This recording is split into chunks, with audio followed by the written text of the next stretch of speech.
This new kit from TEC was developed to repair small to medium-sized damage on plastic panels and bodywork.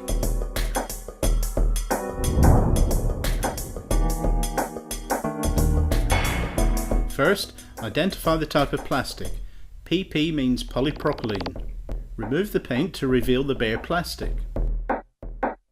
If mesh is to be used to reinforce the repair, cut to size. Ignite the butane-powered plastic welding tool. Once it's up to temperature, the mesh is pressed into the plastic. If more material is necessary, choose the correct filler rod for polypropylene. Then melt into the adjacent plastic and smooth over using the welding head to achieve the desired shape.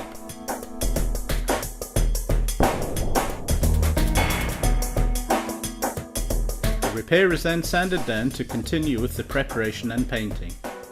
The versatile new butane gas-powered plastic welding kit from TEC.